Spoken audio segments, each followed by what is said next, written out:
Forest rangers, what are your unexplainable and downright creepy stories?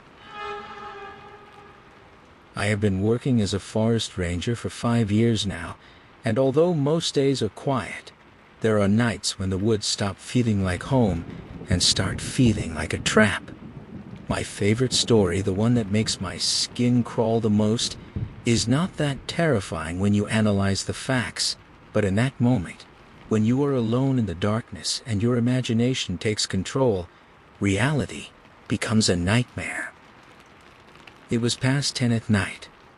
I was patrolling an isolated area when, from deep in the brush about 500 yards outside the park boundaries, the sound started.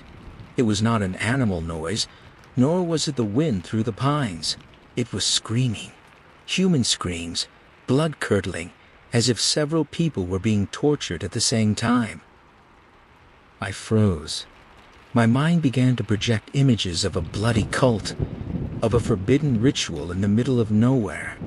I could hear about 9 people crying and shrieking in absolute agony, while a man's voice rose above the chaos, shouting in Spanish about the end of the world and the final judgment.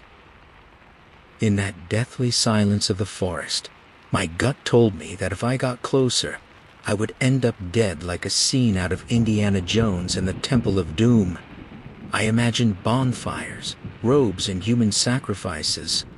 Cold sweat ran down my back as I calculated my options: intervene and risk becoming the next victim, or call for backup for an imminent massacre. But then, my training took over and the wires in my head connected. I remembered that we had a large group from an apostolic church in the group camping area that weekend, and they had been strangely quiet. What was actually happening was that they had headed into the hills to speak in tongues and worship in their own way, far from everyone else. In fact, it was a very considerate gesture on their part. If they had made that level of noise at their campsites, they would have woken up the entire park. They were far enough away that it was not necessary for me to intervene, and besides, interrupting a religious service outside of my jurisdiction would have been an unnecessary legal headache. I went to talk to the other campers, who were awake and frightened by the screams. I explained the situation, and the relief on their faces was instant. In the end, the ritual finished at 10:45 p.m. They were not the loudest group I've ever had, and there were no human sacrifices, just a very enthusiastic congregation. But those minutes where I believed I was listening to the end of the world under the moonlight, I will never forget those. I am not a forest ranger, but I used to belong to a youth group that was something like the Scouts. We spent a massive amount of time in the woods, and although strange things happened often, most of the time they were easy to explain. However, there was one thing that happened that to this day scares me in an indescribable way. Back then, I was a leader for a group of kids between 8 and 10 years old, and we were on a camping trip. It was the first year we stayed on that particular plot of land, and it was massive. Normally, we explore most of the terrain before the kids arrive to be aware of any dangerous spots we should avoid, but this time, it was simply impossible to cover it all. At every camp, we organize what we call a night game. Usually, it is a horror-themed game where the kids have to complete various tasks while the leaders scare them half to death. Obviously, we had one during that camp too. We put on monster masks and hid in the woods near the checkpoints the little ones had to pass through. While I was running between checkpoints, I found an open stretch of the forest with almost no foliage, so it was ideal for chasing them. There was no real space to hide other than behind the trees, so I could not use my flashlight, or they would see me from miles away. It was dark, but it was that kind of haunting darkness that plays tricks on your eyes, and you start imagining things that are not real. During my time there, I saw a shadow roughly my size running beside me several times. I could not see it very well, so I just assumed I was imagining it since there was nothing there when I turned on my flashlight. The game was coming to an end, and I saw the shadow again. This time, I could vaguely see it standing near a tree not far from me. I thought it was one of the other leaders hiding to scare the kids, and I decided to head over there since it was almost time to go back. I aimed my flashlight toward the tree, and as I got closer, I noticed that there was indeed someone standing there. They were dressed in what looked like a torn burlap sack, and their head was covered with a few white plastic bags that seemed to be tied together. I began to feel pure dread.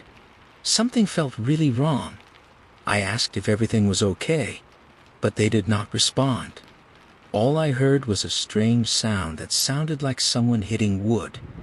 Nevertheless, I moved a bit closer until I was about 30 feet from this person. The sound of the thumping turned out to be that person slamming their head repeatedly against the tree. I noticed it seemed to be a man. He was barefoot, and his arms and legs were covered in dried mud. His hands were in a strange, shriveled position. I was convinced it was just one of the other leaders playing a prank, so I told him to stop it already. He slowly turned his head and started walking toward me. Something inside me just told me to run. It did not matter if it was just a stupid prank, and I ended up running away scared for nothing. If this was not a joke, I felt I was in serious danger, so I ran as fast as I could. I heard him running after me, but I did not want to turn around to look, as I would probably slam into a tree. I made it back to the campsite, and every single person who could have been dressed like that was already there. They could not have gotten there before me, and if they had, they certainly did not have time to change into their normal clothes. Even so, I told them about it, and said they had given me a good scare. They just looked at me weirdly, thinking I was the one trying to scare them, and we left it at that. The next day, I wanted to go check it out. Who knows? Maybe some crazy guy ate the wrong mushroom and could be out there dying of hypothermia. I took someone else with me just in case, but there was nothing but endless trees. Finally, we reached the tree where I saw the person hitting their head, and what we found was a dead rabbit, skinned and decomposing, nailed to the tree. We called the police. They took a quick look and dismissed it as a simple prank by another scout group or some kids from the nearby town, and they left it at that. We did not notice anything strange after that, so it was probably a silly prank, but seriously, some people have a very twisted sense of humor.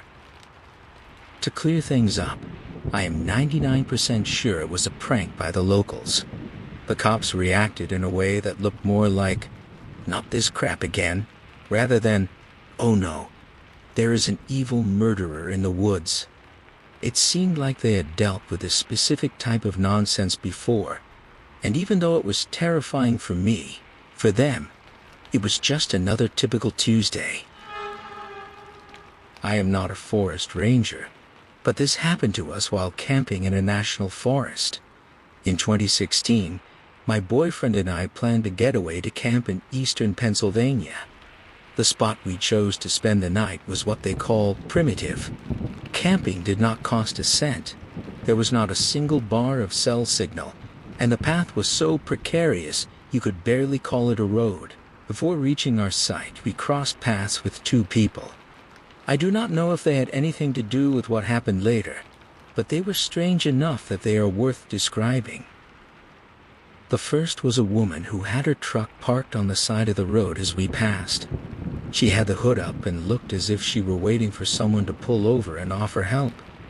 Normally, my boyfriend has no problem helping strangers, but this time, he told me that something about that woman gave him a bad vibe. He said she did not look like someone who actually needed help.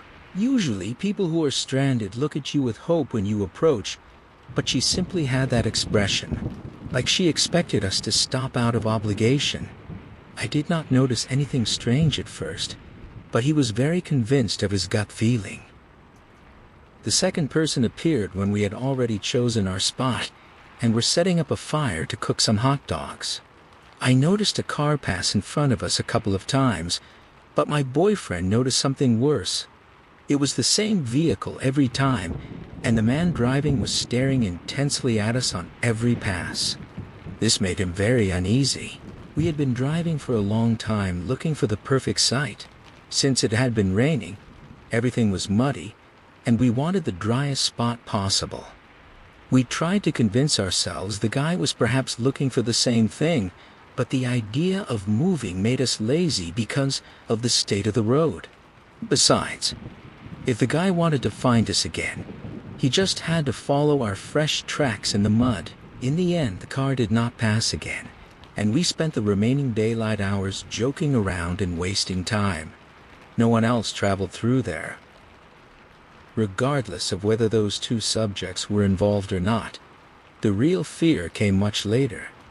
We had already fallen asleep in the tent when, around 3 a.m., an incredibly loud sound woke us up instantly. I cannot describe it well, and I do not even remember exactly what it sounded like, but my boyfriend says it reminded him of the sound of a rotary machine gun starting to spin. Another way he described it was as if someone had recorded the sound of a shovel being dragged over gravel and then played it at full volume through a megaphone. He jumped up immediately and looked through the small window of the tent, but he could see absolutely nothing in the darkness. The sound repeated several more times. I was so terrified that I could not even speak, so my boyfriend leaned in and whispered in my ear that the noise was probably coming from miles away and that I should try to sleep. I did not question him because I thought loud noises travel far in the silence of the woods. Only after we left did he confess the truth. The sound sounded like it was coming from right there, just a few feet down the road, but he did not want me to go into a total panic. Now that I think about it, I should have suspected something. Why would he bother whispering if the noise was supposedly miles away? The terror would not go away. Every little noise I heard outside sounded like someone walking around our tent. We lay there for a good while, in silence, until finally my boyfriend told me to get dressed because we were leaving that place right that second. That alarmed me greatly, but I got more scared when I saw him unwrap a machete we had bought just for this trip. He took off the protective plastic before even opening the tent zipper. We packed everything at an incredible speed and loaded the car. I looked around for footprints that were not ours, but even though the moon provided decent light, I could not distinguish anything clearly. However, before getting into the car, I saw something he had not noticed. There was a beer can next to our extinguished campfire. That can was not there when we went to sleep, and we had not even brought beer on the trip. As we drove away from there, my boyfriend explained that he was nervous because he thought someone was using that noise to lure us out of the tent, which is why he did not want us to go running out immediately. He also confessed that he expected to find the gas tank empty, thinking someone might have stolen our fuel, but that would not have stopped us because our car is a hybrid. In that moment, with the adrenaline and fear still making us shake, we joked that it would make a good commercial for hybrid cars. Number of brutal murders avoided by driving a hybrid too. We were only joking because we were about to lose it from the fright. The rest of the trip we only stayed in hotels or in campgrounds that were well crowded with people. Cultural note: the state of Pennsylvania is home to some of the densest and most isolated forests in the northeastern United States, such as the Allegheny National Forest. In these primitive camping areas, there are no regular patrols or basic services, leaving campers completely vulnerable to strangers. The use of a machete as a protection tool while legal in camping contexts reflects a tense reality on trails like the Appalachian Trail, where disturbing encounters with people living off the grid in the deep woods have historically been reported. The phenomenon of lure noise is a tactic often discussed in survival forums, where it is warned that aggressors seek to provoke curiosity in victims so that they leave the safety of their shelters or tents during the night. I am not a forest ranger, but back in 2010, I had just finished a wilderness leadership course and decided to head to Colorado to spend some time alone in nature. I heard about some hot springs near the Colorado River that were only accessible during the winter, and I decided to spend a few weeks there. It was Bureau of Land Management land, and I had to hike about 4 miles from where I parked to my camping spot. The caretaker of the area saw me arrive and asked me for a somewhat macabre favor. She wanted me to write the date on my windshield every week so she would know, when passing by, that I was still alive out there. The days were pleasant, but the nights were another story. I was consumed by a terror of bears. They are supposed to be hibernating in the winter, but in my mind, if one was awake, it meant it was hungry as hell and I was dinner. For that reason, I set up my camp at the edge of a 40-foot cliff that dropped directly into the river. My escape plan was insane. If a bear attacked, I would jump into the void toward the icy water and then swim to the hot springs to avoid hypothermia. I know it sounds desperate, but when you are alone in the dark, you realize that bear spray is pretty useless if you are trapped inside a fabric tent. One early morning, I heard very loud animal noises right outside my tent. They were approaching fast, accompanied by heavy grunts and a deep breathing that made the air vibrate. I was so terrified that I did not even dare to blink. I stayed frozen, curled into a ball in my sleeping bag.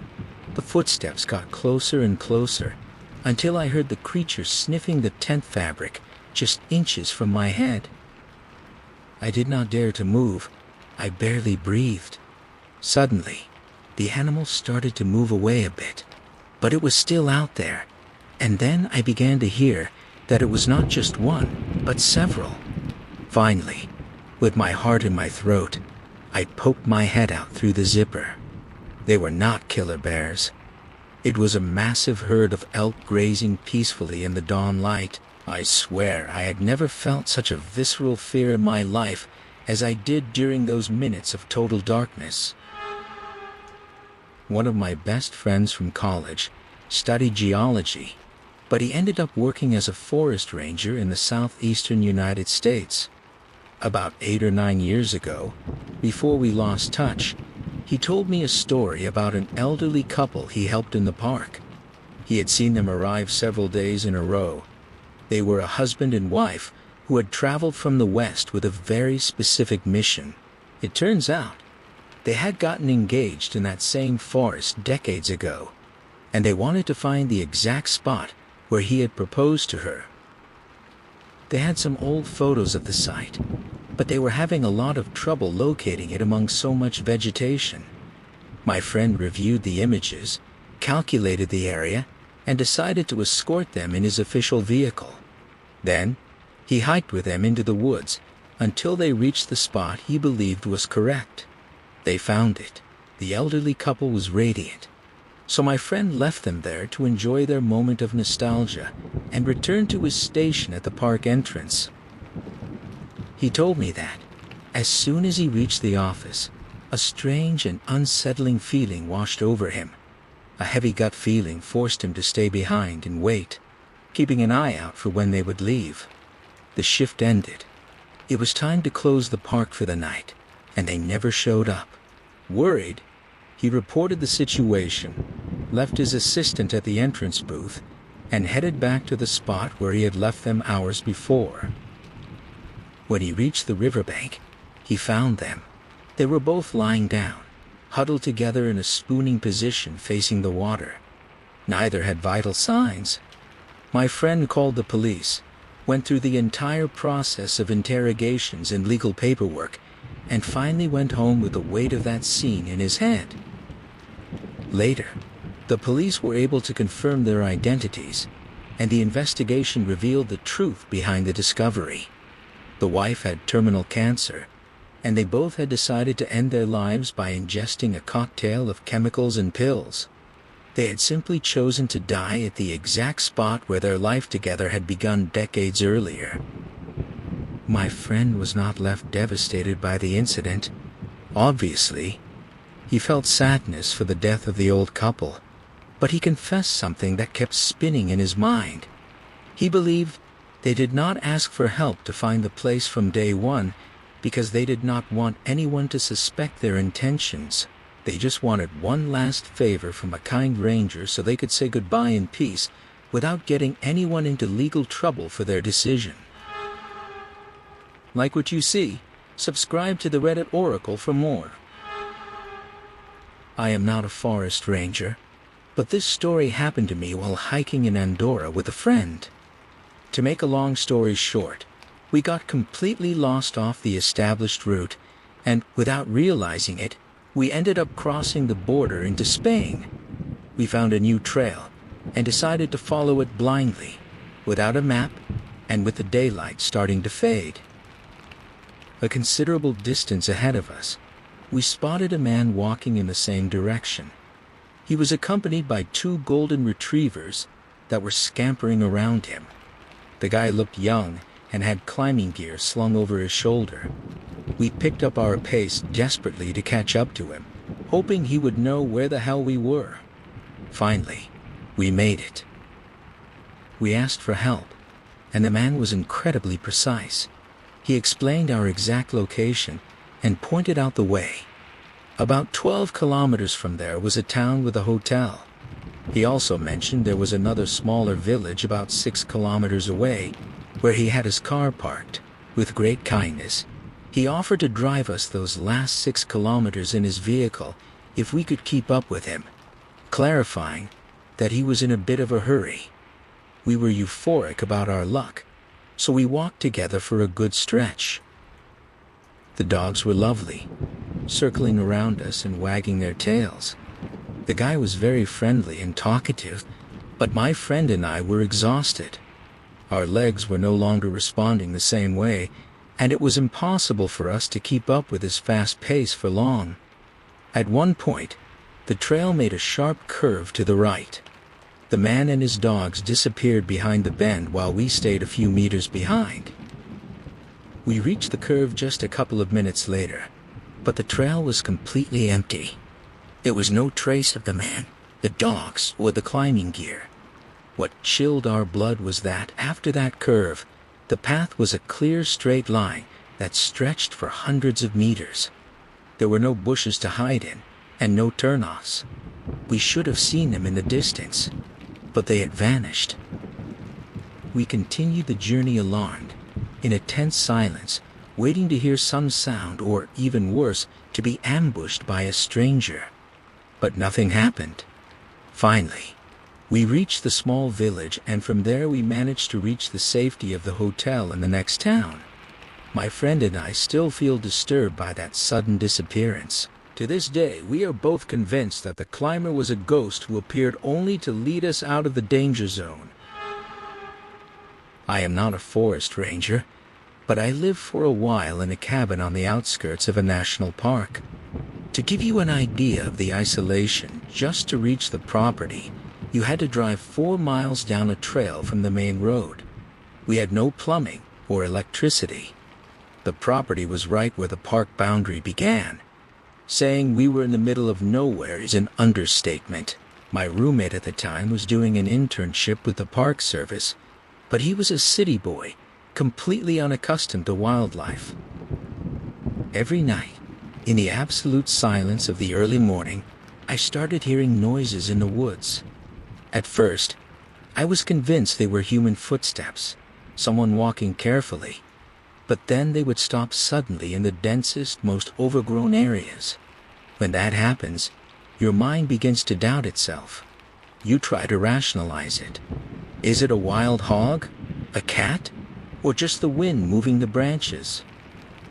The cabin was old and did not even have a locking door. The owners were very strict and would not let me install one, so out of pure survival instinct, I started sleeping in my car. The property was huge, so I parked my car more than an acre away from the cabin and the spot where I usually heard the noises. The problem was that soon after I started hearing those same footsteps circling my vehicle in the dark. I could not take it anymore and moved out. My roommate, with that city boy naivety, decided to stay and kept sleeping in the cabin without a lock. After I left, he was robbed not once but twice. Only then did he take things seriously and installed motion sensor security cameras. When he reviewed the footage, his blood ran cold. There was a man with a long rifle who would walk miles to the property, set himself up in the bushes and stay there, motionless for hours, simply watching us. To be clear, I do not work for the Forest Service, but I have a story directly related to it. My cousin works for the Forest Service in the Montana and Wyoming area, and a while ago, I decided to tag along to see what her job was all about. She handles hydrology. She has to ride on horseback into the middle of nowhere to analyze streams and snowmelt, making sure there are no contaminants. It sounded like an amazing plan. So we packed all the gear into the horses' saddlebags and prepared to camp for 2 nights deep in the woods. The first day was spectacular. The air was pure, and the landscapes had that peace you only find when you are miles away from civilization. I wish I could go more often. However, at the start of the second day, my cousin looked at me and said, "Do you want to see something really weird?" Of course, I said yes. We diverted from our planned route and pushed into a small ravine for about 2 hours. At the end of a fold in the terrain, she dismounted and signaled for me to do the same. We tied the horses in a beautiful clearing, and she asked me to follow her down a small game trail, but she gave me a strange instruction: bring the rechargeable radio. It was one of those hand crank or plug-in emergency radios that also doubles as a flashlight. We walked for a bit, and suddenly, in the middle of absolute nowhere, I saw a huge coil of wire coming directly out of the ground. It was not a thick industrial transmission cable, but common wire, 10 or 12 gauge, like the kind you would use for home electrical wiring. The wire disappeared into the bushes and trees, so, moved by curiosity, I decided to follow it. My cousin walked behind me in silence as I tracked the cable. It went up the branches of trees, back down to the ground, snaked through the rocks, and finally, it ended in an outlet. That outlet was mounted on the side of a desk. It was a teacher's desk, one of those old-fashioned ones with a metal base and a plastic wood grain top. There were no chairs, no buildings, and no other signs of human life. Just that lonely desk and the outlet. I stood there staring at it, completely confused, trying to process what a piece of office furniture was doing in the middle of a virgin forest. Then, my cousin took the radio, pulled out the power cord, and plugged it into the desk's outlet. The device turned on immediately and began blasting static at full volume. That wire was receiving power from somewhere.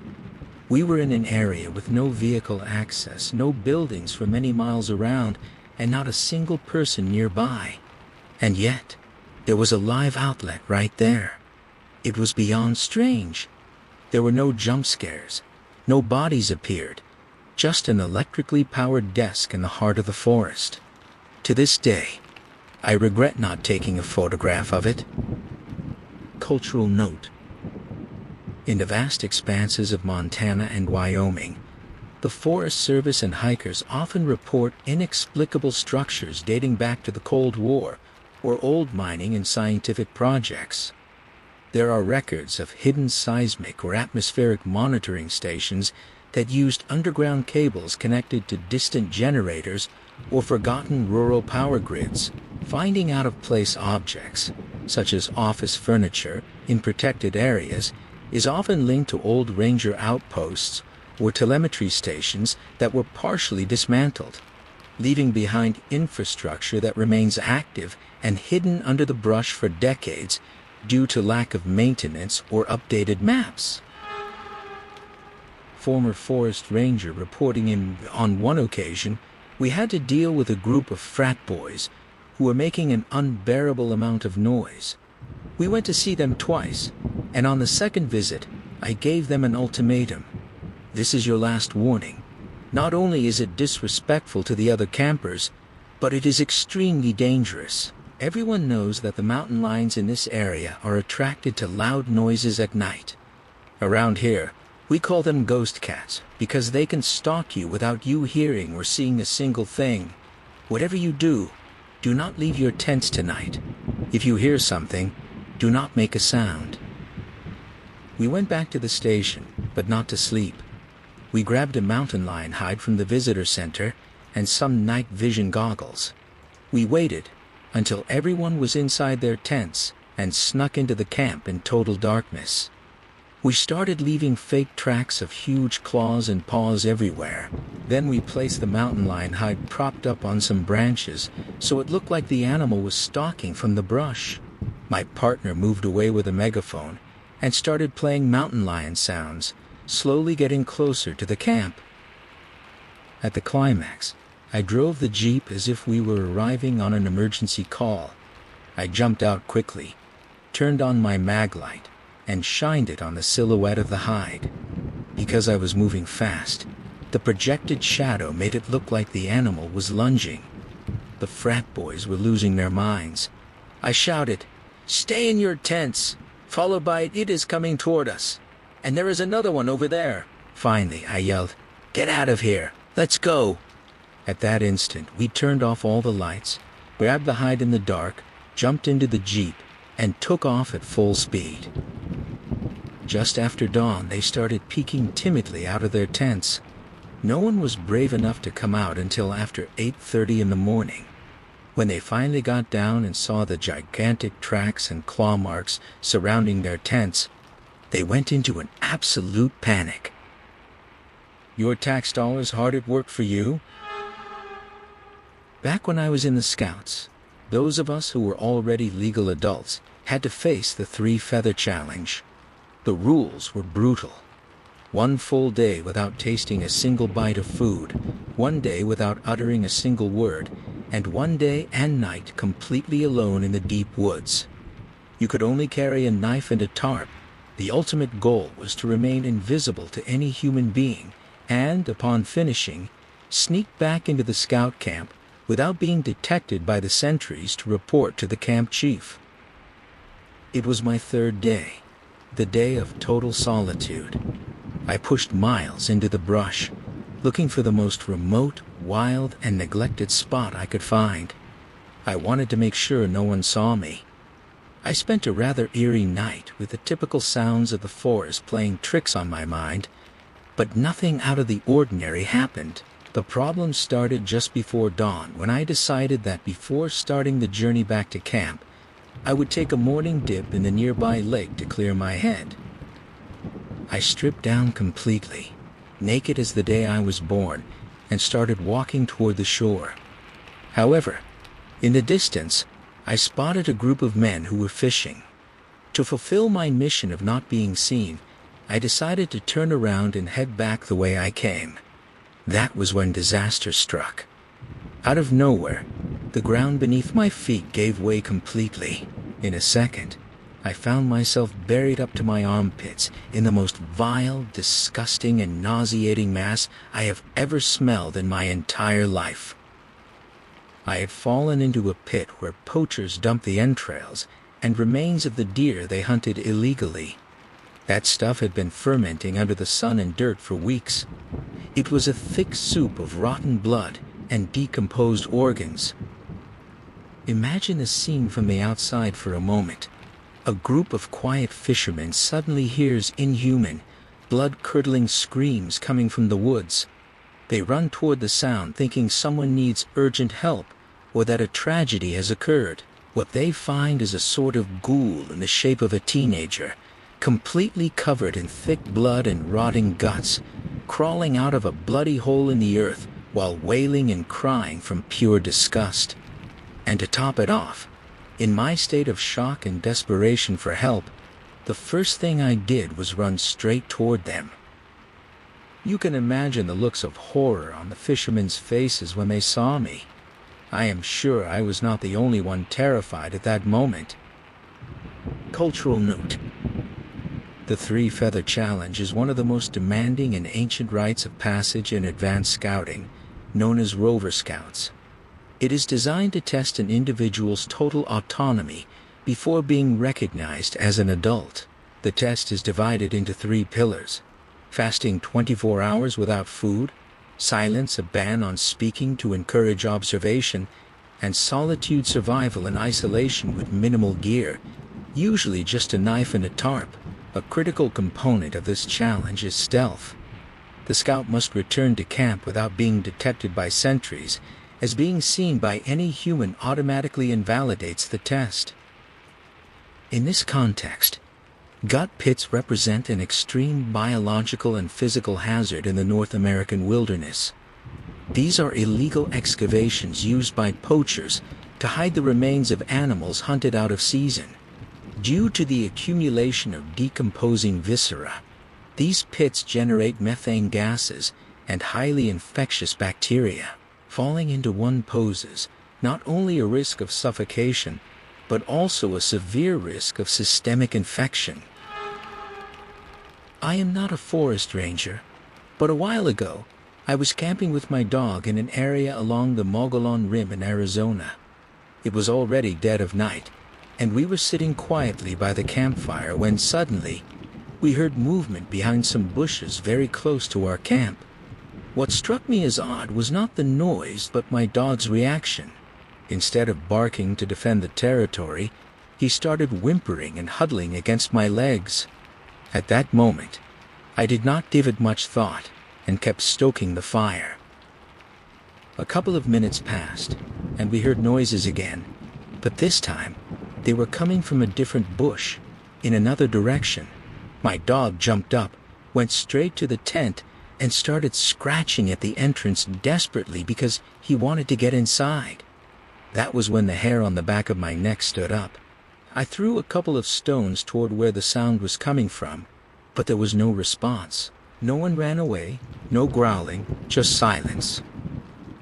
I was pretty scared by then, so I threw a couple of large logs onto the fire to make the flames jump, and got into the tent with my dog, hoping the light from the campfire would keep whatever was out there away. Luckily, we managed to fall asleep, and there were no more disturbances during the night. The next morning, I went out to inspect the area around the bushes where we had heard the noises. My blood ran cold when I found fresh mountain lion tracks forming a perfect circle around our entire campsite. It had been circling us all night, sizing us up. I am incredibly glad I did not make the mistake of going out to investigate with a flashlight when I heard the noises in the dark. Cultural note. The Mogollon Rim is a massive geological escarpment in Arizona that marks the boundary between the low desert and the high mountains, creating an ideal habitat for the puma concolor. Mountain lions are ambush predators that often test the vulnerability of their prey by silently circling them. This circular behavior is a risk assessment tactic. The reaction of domestic dogs to a large feline is typically whimpering or submission, unlike when they detect bears or coyotes, at which they usually bark. In Arizona, forestry authorities recommend that, if stalked at night, you should keep the fire high and stay inside the tent, as going out to investigate can trigger the predator's pursuit instinct upon seeing an isolated, moving figure. If you like these stories, make sure to subscribe to the Reddit Oracle.